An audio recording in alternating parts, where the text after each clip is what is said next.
exciting because the enabling environment that South Africa as the presidency has created is one that really is fostering frank conversations on serious matters that will shape how the world collectively responds to advancing sustainable development and tackling climate change. So we welcome as the United Nations family this spirit of collaboration, this talk of Ubuntu being in the room, a value-based system that South Africa really is pushing to say we're in this together and we're each other's keepers and we need to work collaboratively to solve difficult challenges.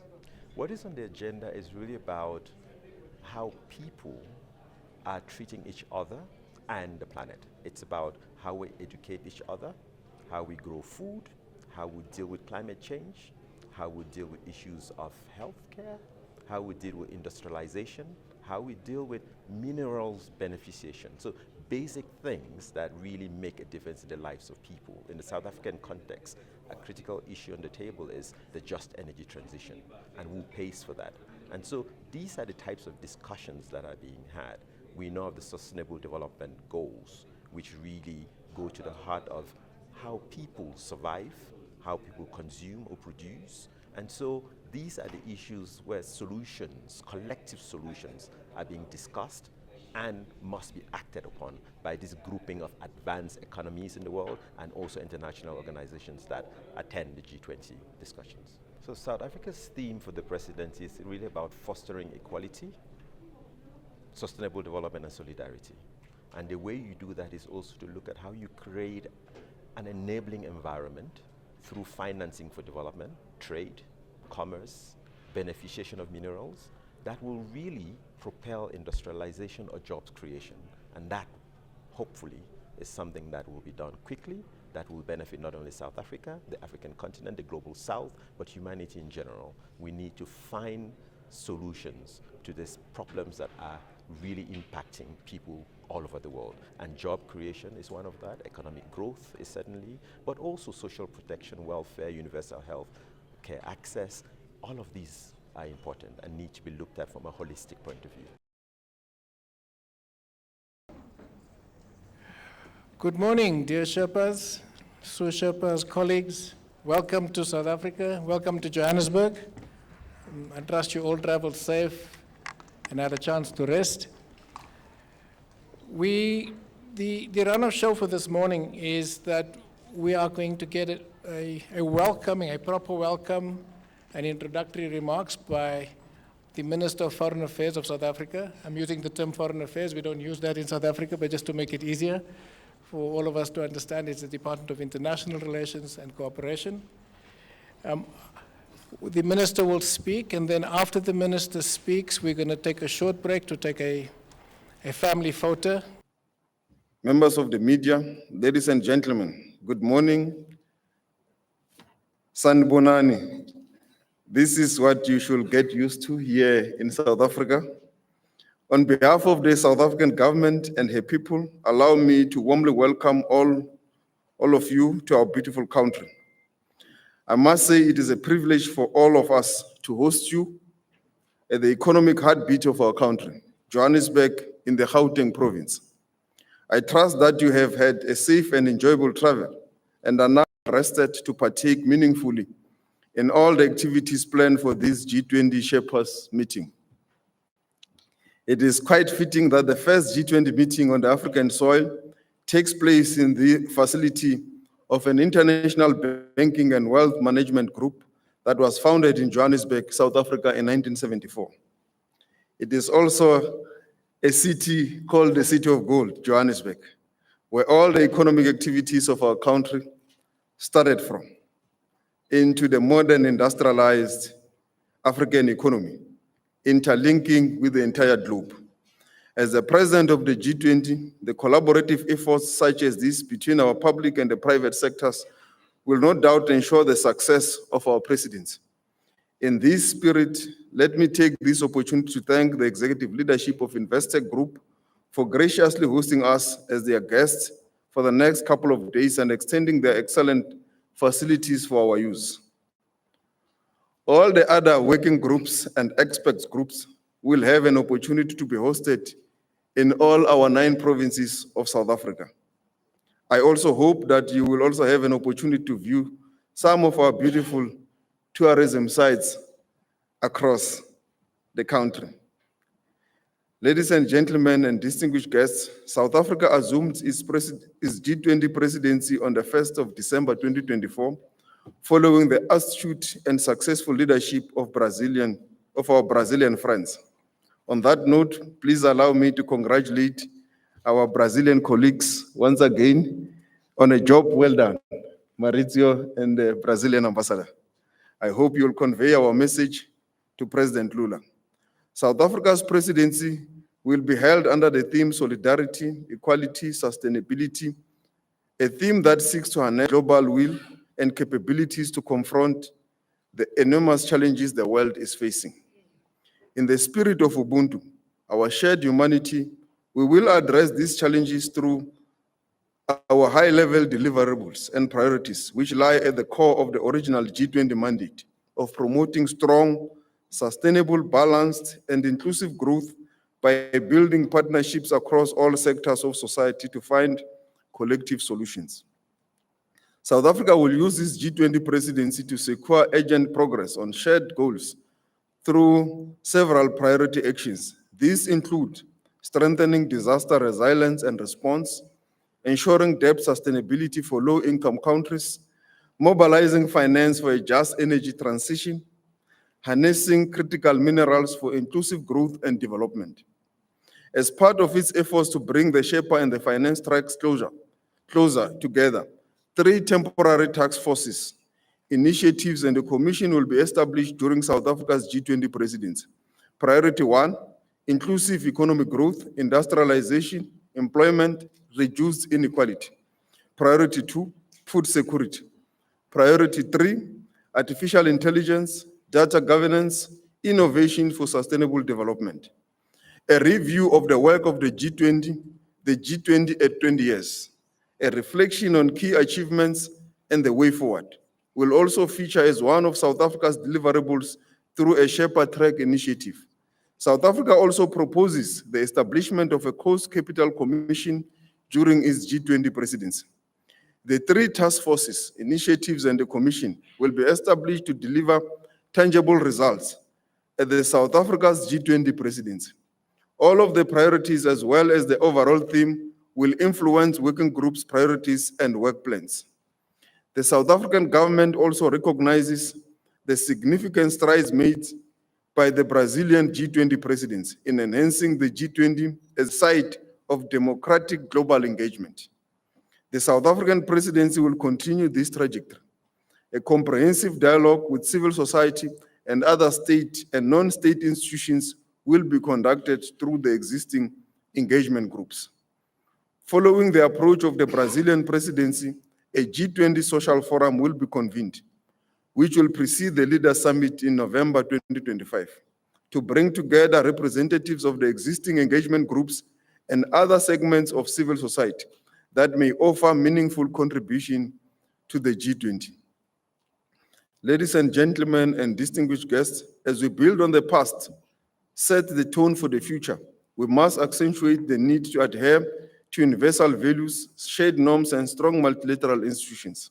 Now more than ever before, multilateral institutions must be strengthened and reformed to deliver broad global consensus and serve as a platform to resolve disputes.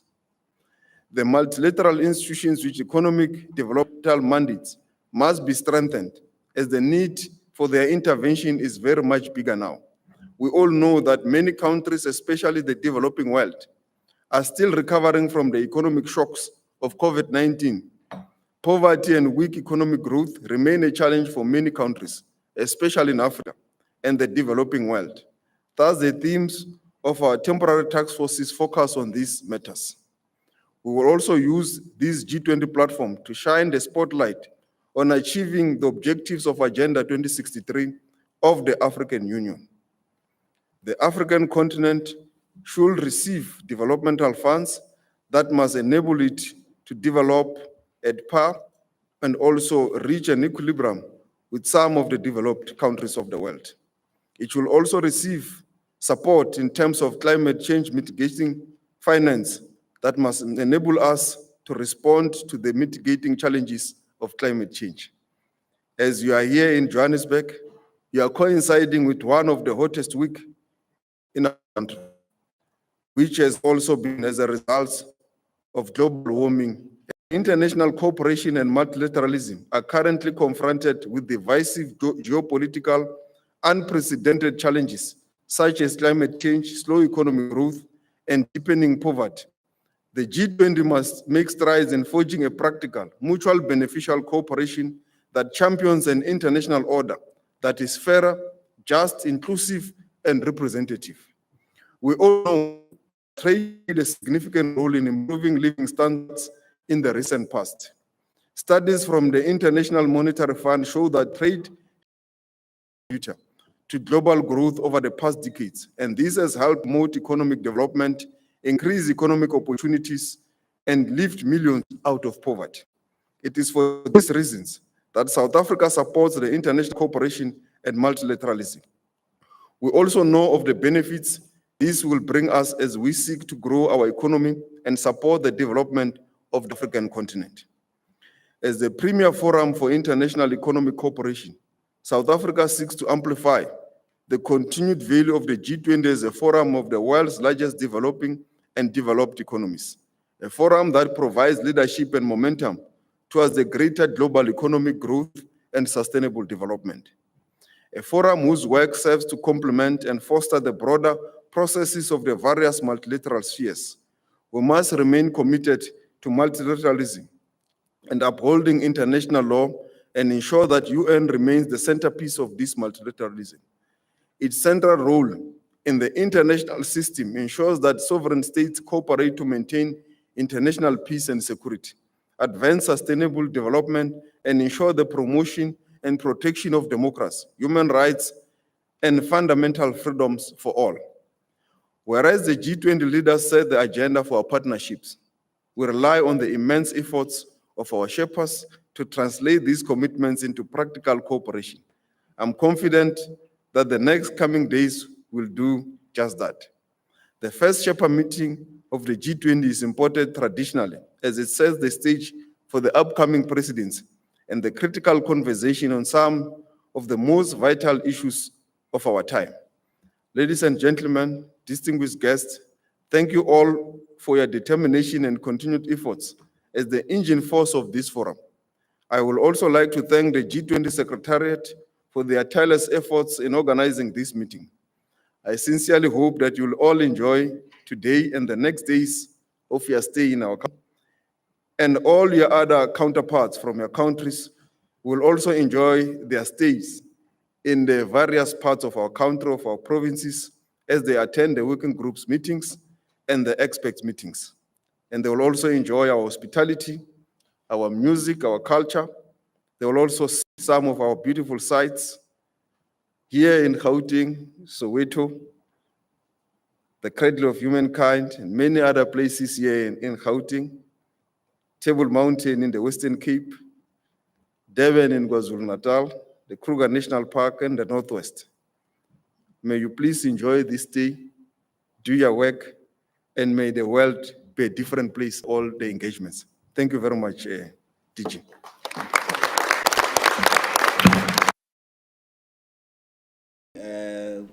Good afternoon, welcome to this briefing. It's been 2 days of very successful discussions between the G20 Sherpas, the first under the South African presidency of the G20. The South African G20 Sherpa is going to brief you on what's been happening over the past 2 days. He is supported by the South African Sous-Sherpa, Ambassador Xolisa Mabhongo. He's on my immediate right. And I'm going to now hand over to DG Zane Dangor, who is going to provide the briefing to you. He is the South African G20 Sherpa. DG, over to you. I think they prefer that you come here. All the microphones are over here. Thank you, Clayson. So we've just completed the first Sherpa meeting, so it's day 2 of plenty, as we said, as we closed the meeting. It was a very successful Sherpa meeting. The discussions were robust, but very inclusive. We started off yesterday with Minister Lamola opening the Sherpa meeting, and we outlined what you and I already know, that our theme of our presidency would be solidarity, equality, and sustainability. Minister Lamola just outlined, for example, how we're going to amplify the voices of the Global South around these themes as part of our presidency. We have 15 working groups in the Sherpa Track, which will essentially drive the agenda around ensuring that these themes have specific outcomes in the various working groups. Within those 15 working groups, they will also look at, for example, issues that the President has felt is very important, and that includes strengthening disaster resilience and responses, and I think this is based on the fact that climate change is with us, and that the damage arising from climate change needs a specific response. There's also going to be focused on ensuring that debt sustainability for low-income countries are addressed, and I'll talk about how that is also linked to the Cost of Capital Commission. There's been a specific priority on mobilizing finance for a just energy transition. This has just been reinforced by the Sherpas that this is a very important issue, that we must focus on this in the working groups, and that the Sherpas must also delve deeper into the issues of climate change and also financing the green transition. There was agreement that the South African priority on harnessing critical minerals for inclusive growth is important, and this should also be championed through the working groups. Of course, you know that we've also lifted a few things up, and we presented this to the Sherpa Track in detail. I think there was a sense that they appreciated the preparedness by South Africa on these issues. So we presented in detail our approach to inclusive economic growth, industrialization, employment, and reduced inequality, which will be Task Force 1. I think that this is a multidisciplinary issue, was appreciated, and robust discussions on how we can ensure that it is implemented.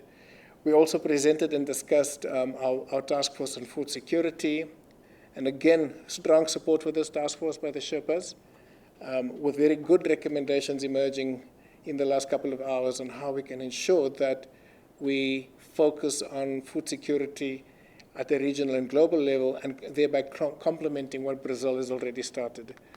So again, I think a good start there. Strong support too for the task force on artificial intelligence, data governance, and innovation for sustainable development.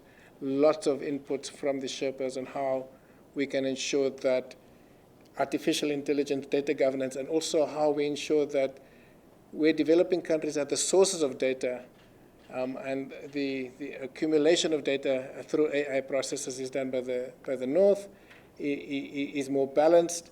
But again, strong support for this by the Sherpa group. We had significant discussions on our proposal to do a review of the G20 at 20. Our proposal here was that we, at the end of the cycle of the first G20 set of meetings, it was started by the US and South Africa is the last. Again, support for the fact that this is timely, that we need to assess what is the purpose of the G20, what is the mandate of the G20, what are the agreements that have been made on various tracks over the last 20 years, what has been achieved, and then with an assessment, what enabled that achievement. We must also look at what was not achieved and what are the disabling factors. So a methodology for that review will be developed so that we ask the right questions, get the right answers, do the proper analysis, and that by the time we get to the end of our presidency in November, we can give them clear recommendations on how to improve the G20. There's also a clear sense that this review does not formalize the G20. The G20 members seek to remain relatively informal so that levels of flexibility are maintained. but also to make sure that it doesn't seem to seek to compete with formal multilateral institutions like the UN and the AU and others, whether you have secretariats. Okay, so they appreciated the fact that South Africa will also follow on from the Brazilian approach to engage with civil society and also have a G20 social summit. We've also managed to engage with the UN. You know, there'll be a social summit convened by the UN next year, so there's going to be a lot of synergies on that. We had significant discussions on the cost of capital commission. Again, strong support from all quarters. You know, not just from the developing countries or the AU, strong support for this from almost, in fact, from everybody, including the developed North, with countries offering support, including ensuring that we have the right kinds of people that will ensure that there's a robust technical discussion, but then also the political work is inclusive. So I think all in all, a very successful 2 days, a successful start to our presidency from the level of the Sherpas. Tomorrow, the Sherpa Track has a short engagement with the finance track, a joint meeting on the finance track. We will just basically repeat some of the key issues that have emerged from the Sherpa Track and then have a discussion on one of the existing task forces that deals with health financing. But again, so, you know, we feel quite confident that we've made the right start. We're very appreciative to Investec for this wonderful space, which made the work a lot easier. We're also appreciative of Discovery that also made some of their offices available for meetings that we could not hold in this forum. So the partnership with the private sector is important, and we will continue that throughout our presidency. I'm not sure if you want to say anything in addition? Okay.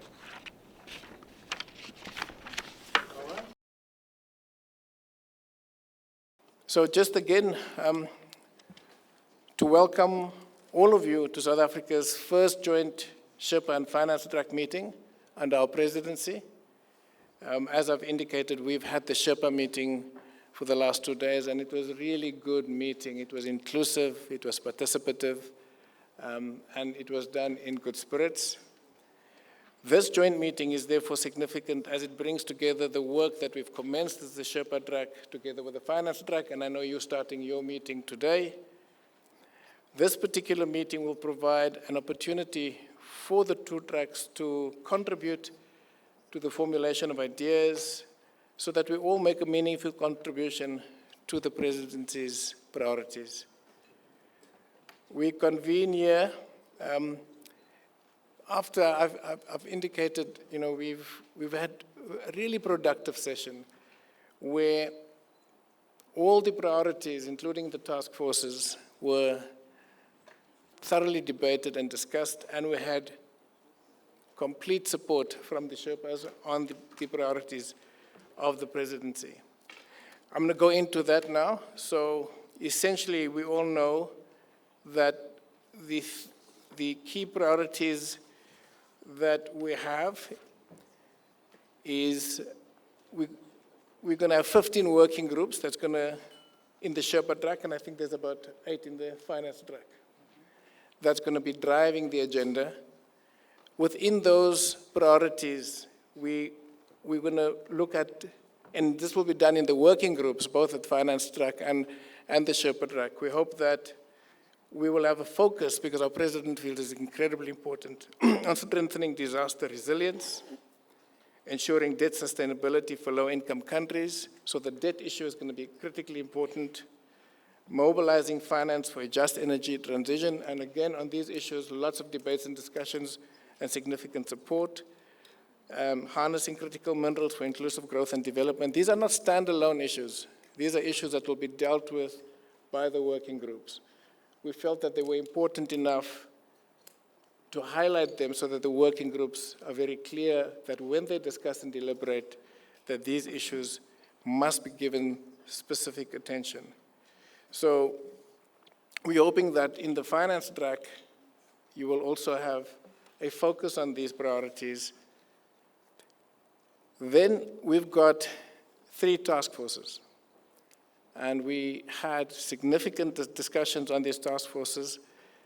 and found a method of seeking to, and agreed on how to operationalize them. The first task force deals with inclusive economic growth, industrialization, employment, and reduced inequality. So over the last 2 days, we've tagged this almost as the omnibus task force, but there was a sense that given the nature, the interdisciplinary nature of dealing with inclusive growth, industrialization, and issues of employment, that perhaps you needed the various competencies to come together at this level to drive a solution that particularly the challenges facing the African continent and other developing countries. The second task force is food security, and here we're complementing the work that has been initiated by Brazil.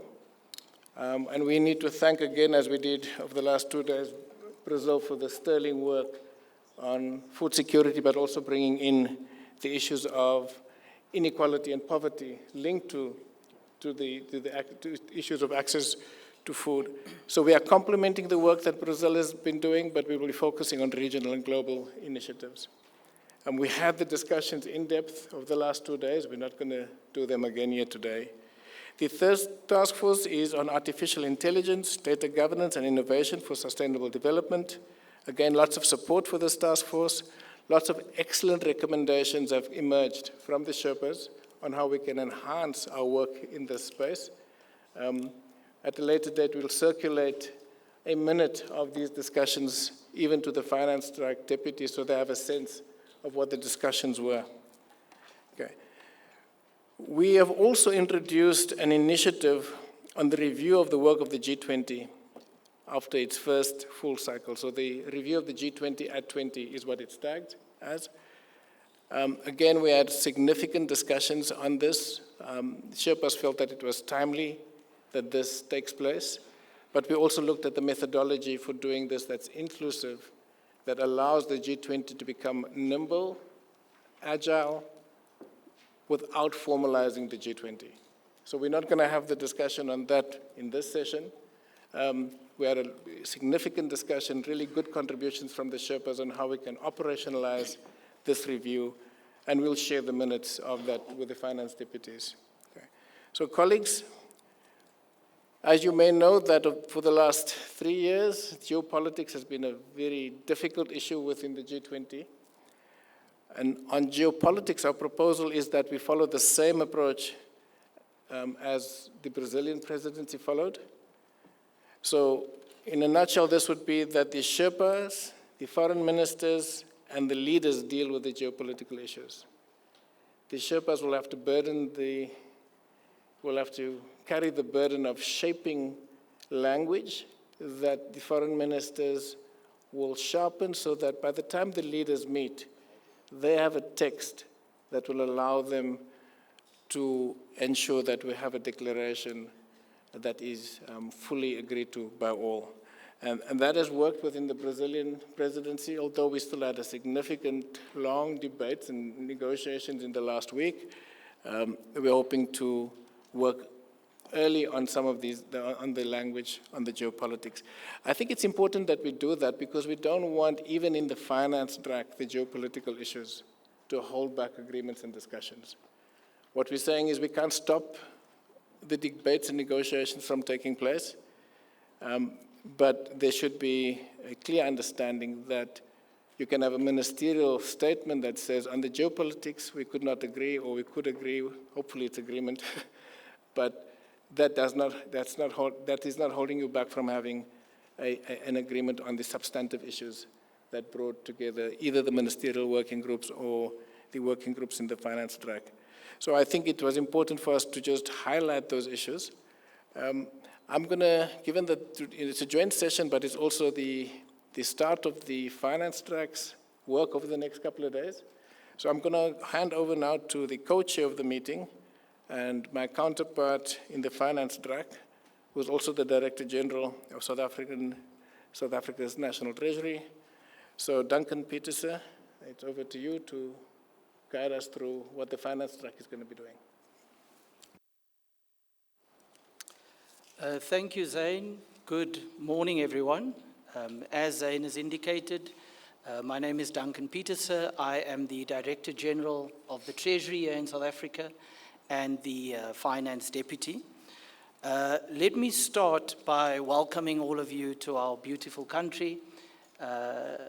Those of you that arrived, most of you, I think, certainly on the finance side, arrived yesterday, and we hope you were able to get some rest and you are enjoying South Africa's very famous hospitality.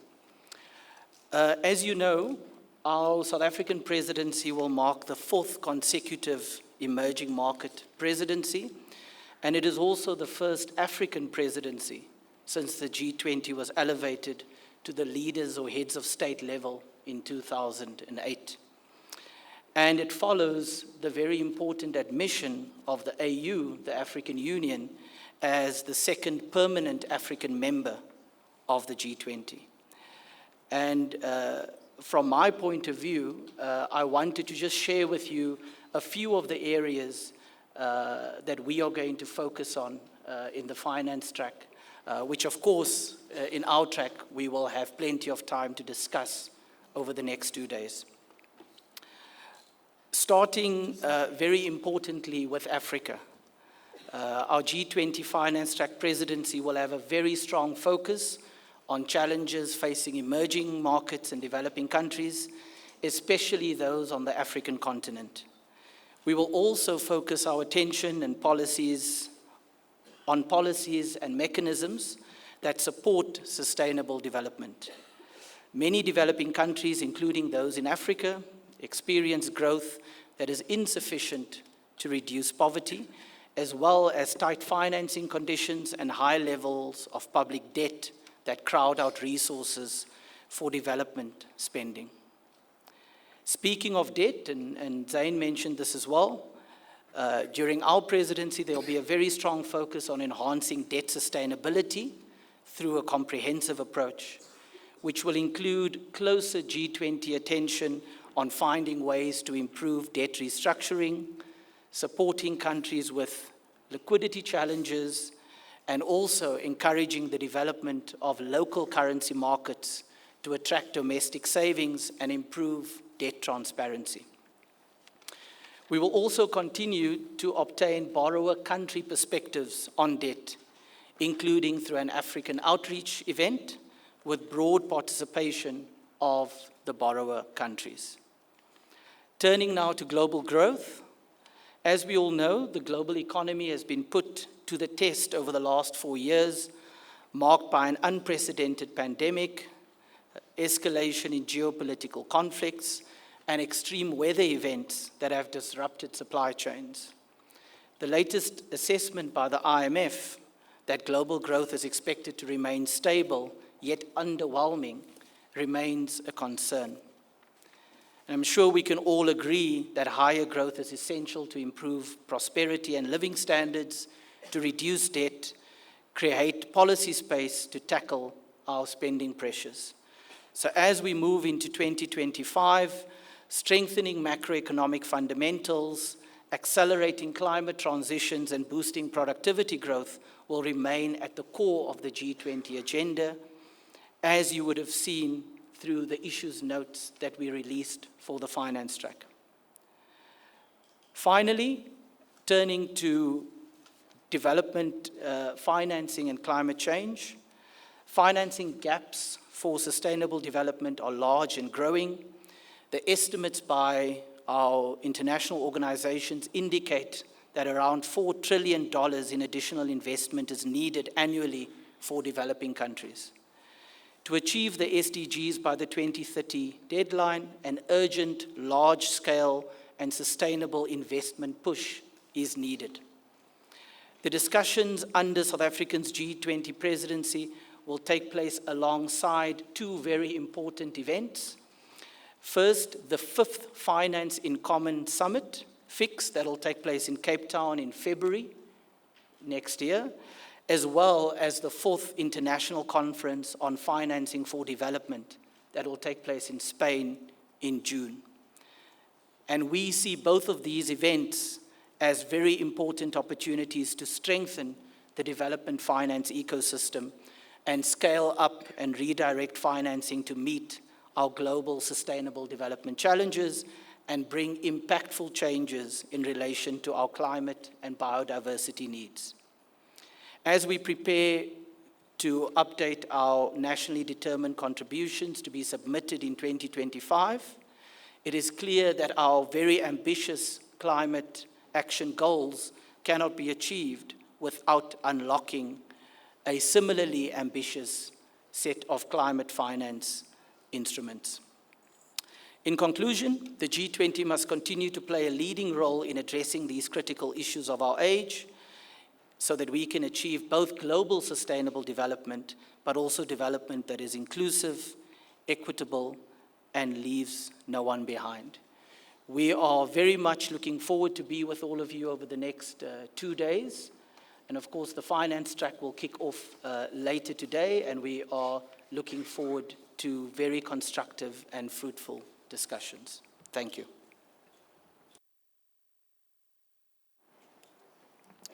Thank you. Thank you very much, Duncan. What we were thinking of is we're not going to do the Sherpa Track presentation because we had a lot of discussions and I've covered the key issues of that in our opening remarks.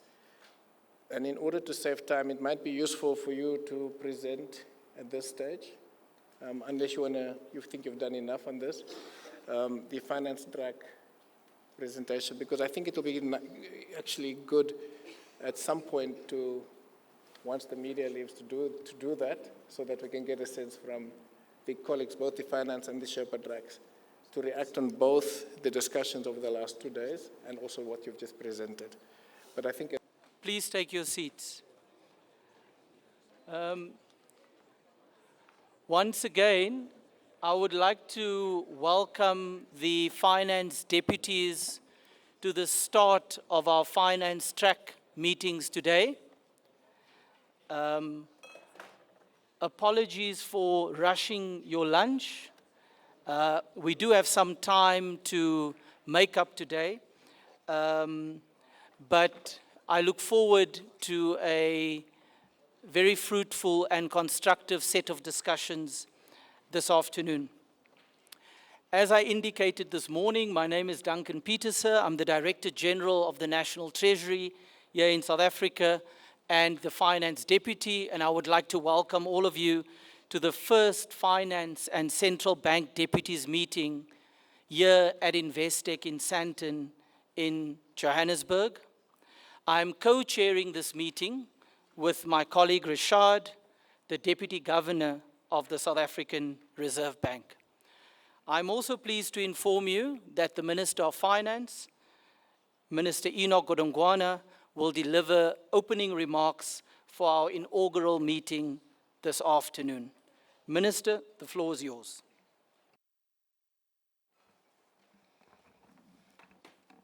Thank you, Dr. Petersen,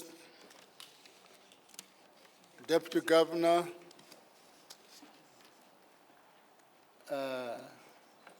our G20 deputies, invitees, and international organizations. The South African presidency of G20 extends a warm welcome to all of you to the first deputies meeting hosted under the South African presidency. There is an African proverb that reads, and I quote, "If you want to go fast, go alone. If you want to go far, go together." Close quote. The lesson from this proverb is captured in the theme of South Africa's G20 presidency. Quote, "Solidarity, equality, and sustainability," close quote.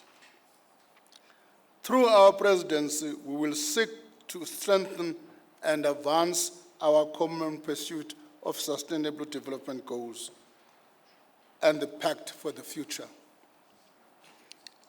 We intend to use our presidency to advance an African agenda. To further this agenda and ensure that we strengthen the manner in which the G20 respond to the social and economic needs of our continent. We intend to establish a G20 African expert panel to support the G20 finance track.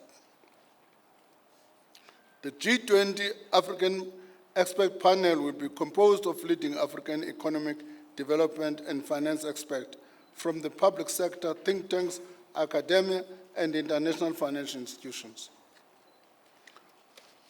One of these areas we will request the G20 African expert panel to advise on is how we can ensure that the various African initiatives, including the Compact for Africa, can be strengthened to the benefit of the continent.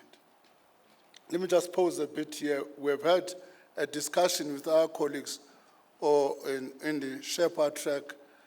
We've had the discussion about what they call the cost of capital. In the light of that discussion, we have agreed amongst ourselves that's the work that we need to do jointly with a more emphasis on the finance track side.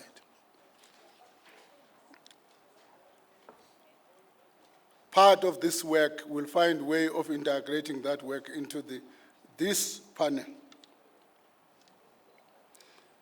As we come to the end of the current cycle of the G20 presidencies, we reflect on the achievement from the previous G20 presidencies and ensure that we improve the manner in which the G20 does its work.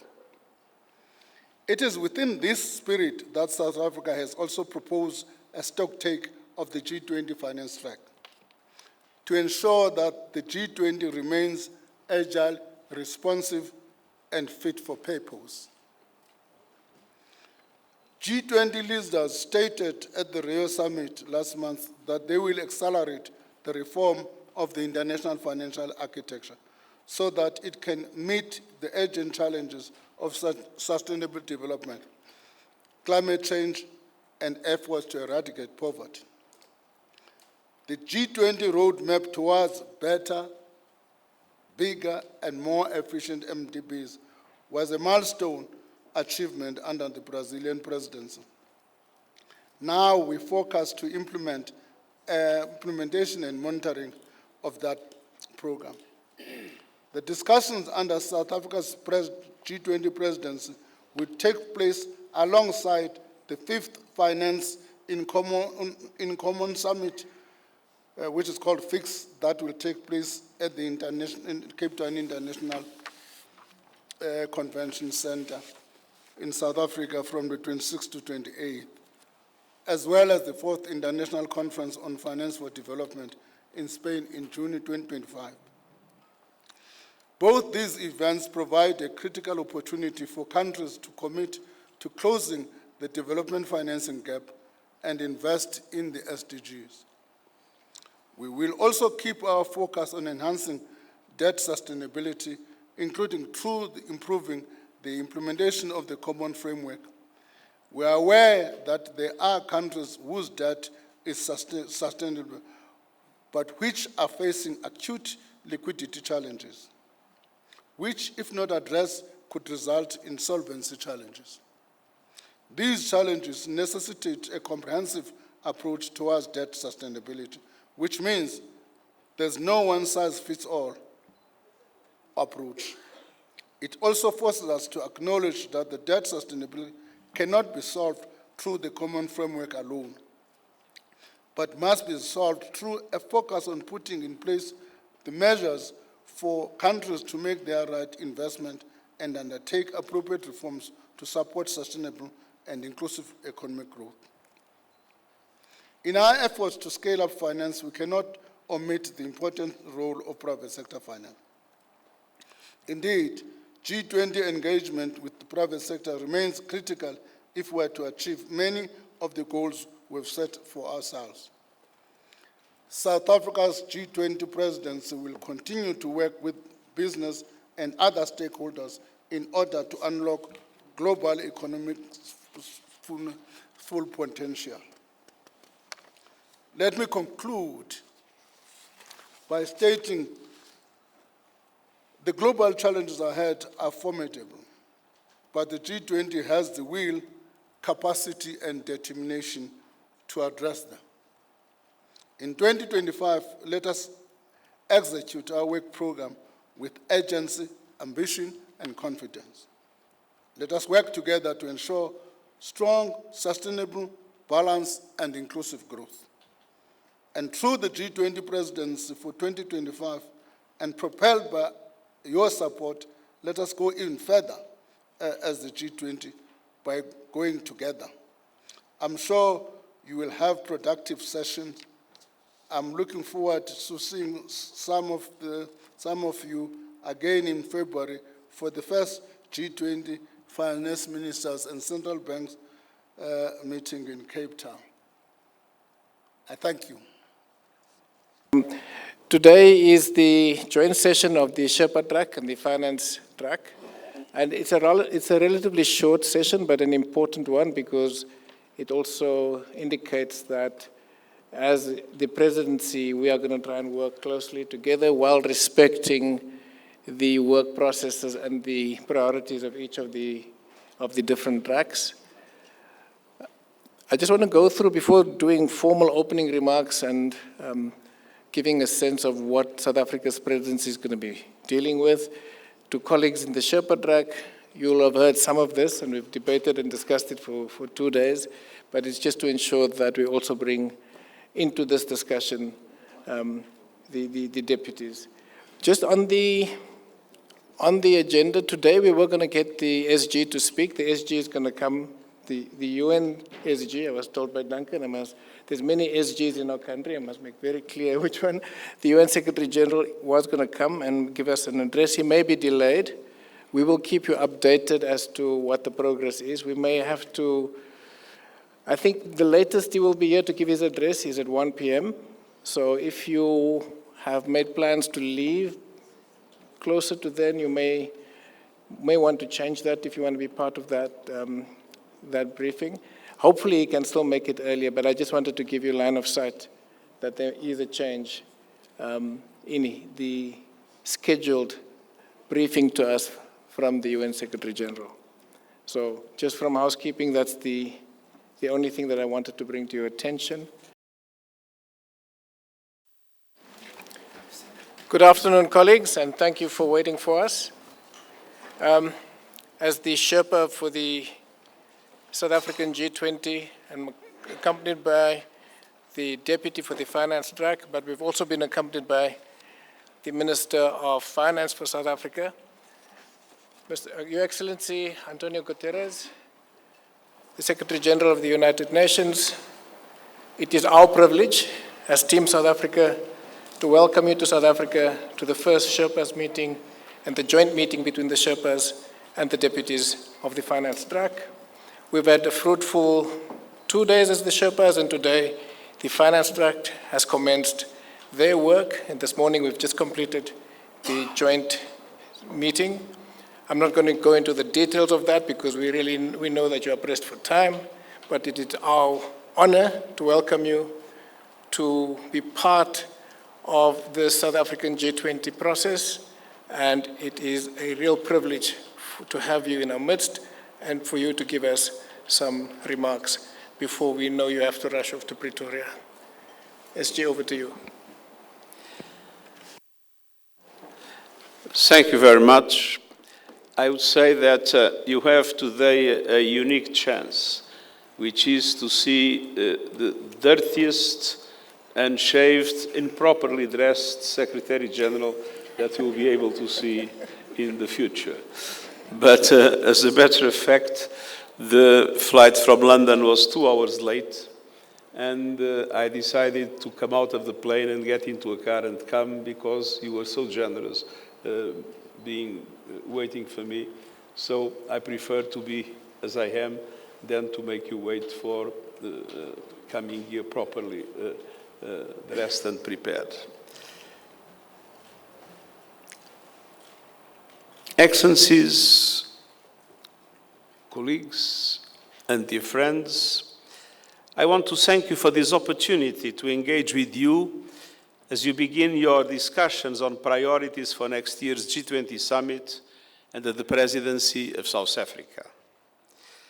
We have a number of critical opportunities before us to expand the social inclusion, tackle poverty and hunger, and drive sustainable development and just energy transitions. These objectives depend on our ability to deploy affordable, long-term financial resources with speed and at scale.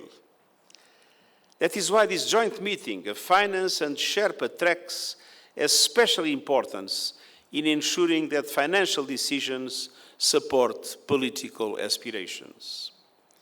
South Africa's theme points the way: solidarity, equality, and sustainability.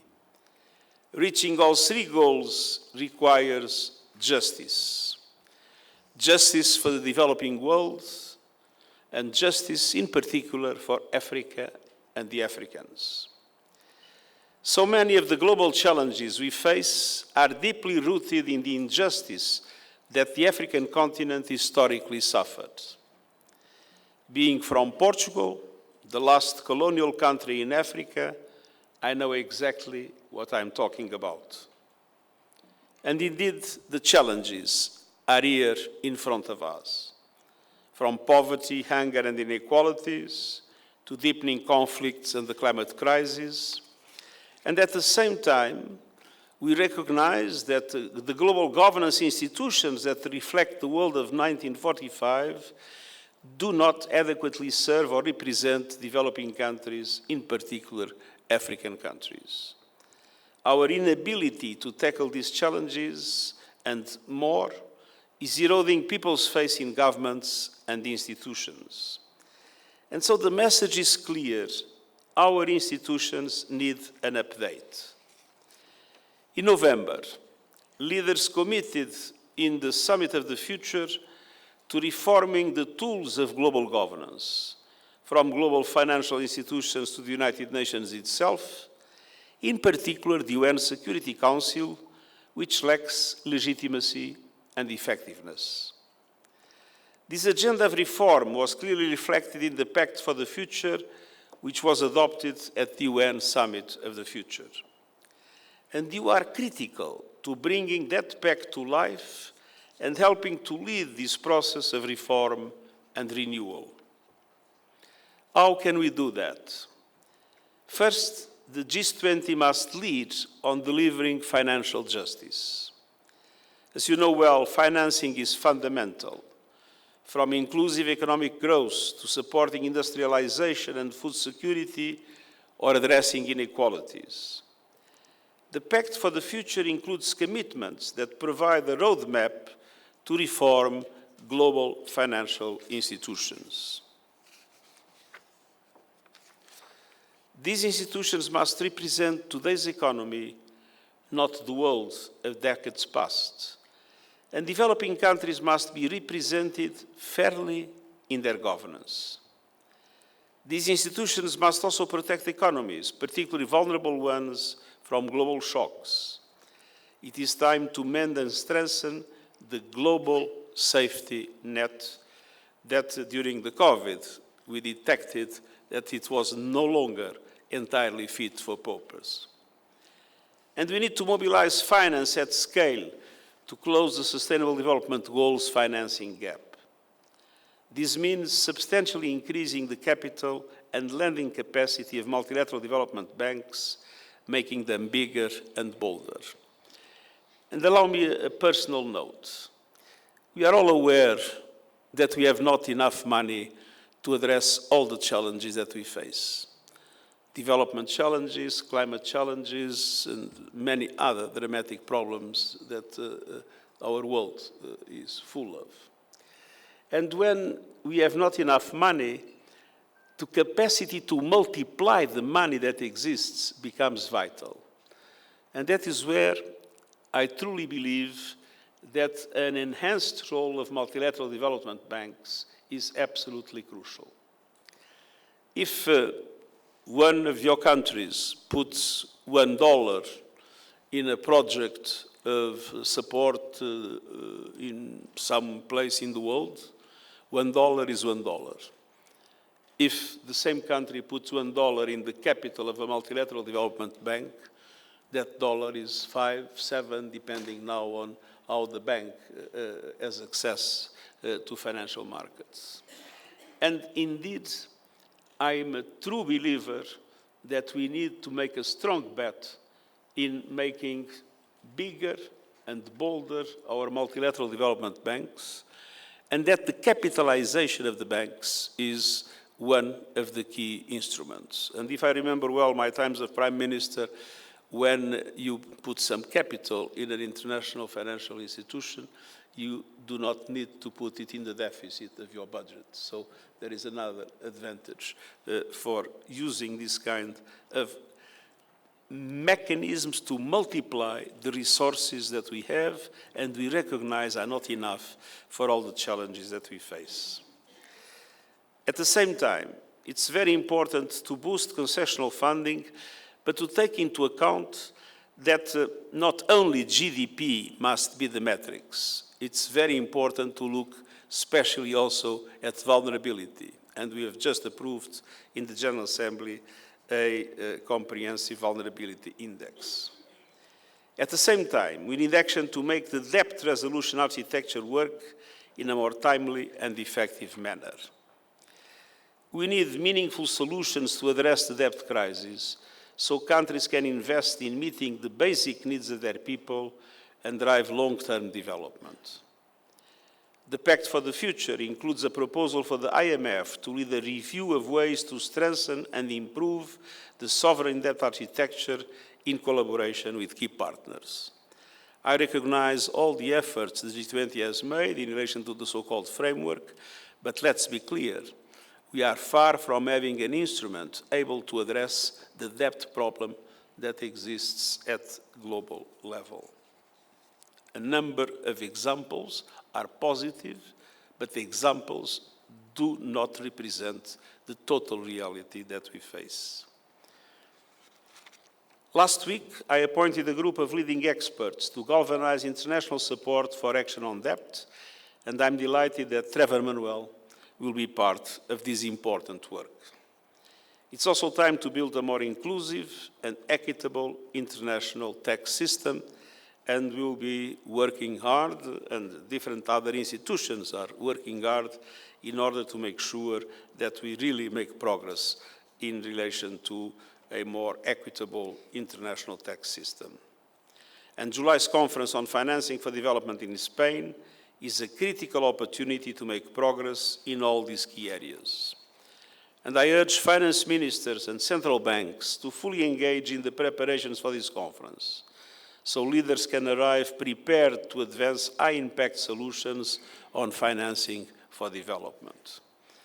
One of the problems that we still have in international institutions, and I was Prime Minister and I know how difficult it is to coordinate the government when you have different ministries with different views. And the truth is that in many of these institutions, countries are represented by different ministries.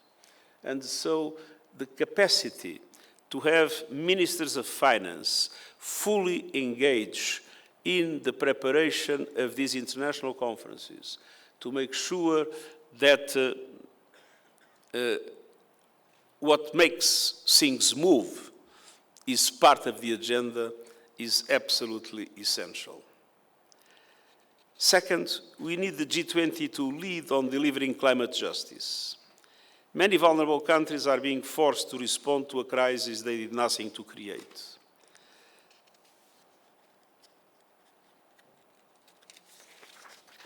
Meanwhile, they lack the necessary financial support to seize the benefits of clean energy, to spur prosperity and eliminate poverty. As the world's top emitters, G20 countries must lead the way in line with the principle of common but differentiated responsibilities, but recognizing that every G20 country has to do more in the reduction of emissions.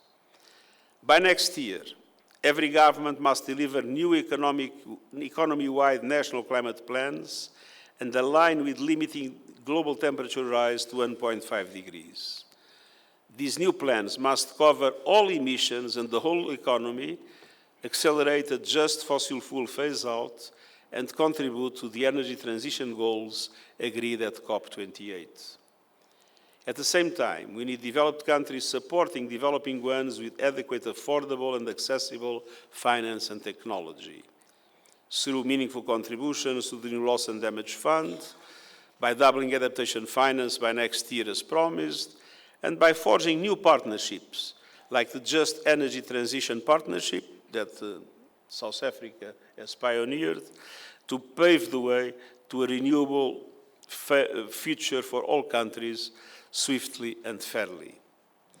And we must also ensure that Africa's critical mineral resources that can power the renewables revolution worldwide benefit Africans first and most.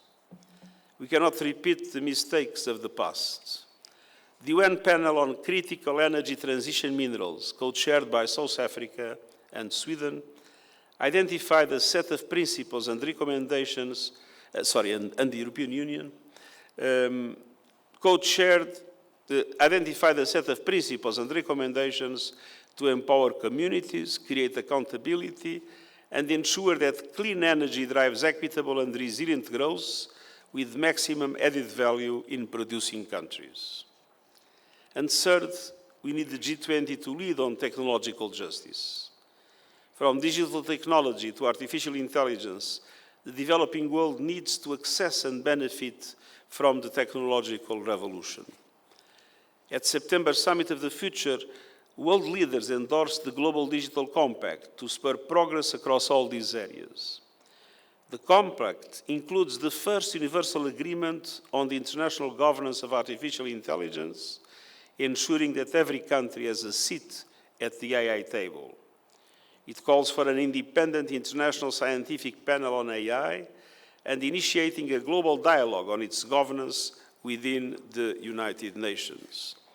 And it requests options for innovative voluntary financing for AI capacity building in developing countries.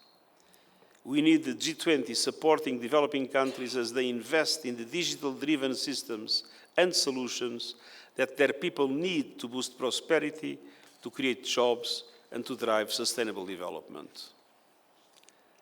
Across all these areas, you as G20, Sherpas, finance ministries and central bank representatives are essential in helping to set the agenda and ensure that resources are aligned globally and nationally to bring it to life.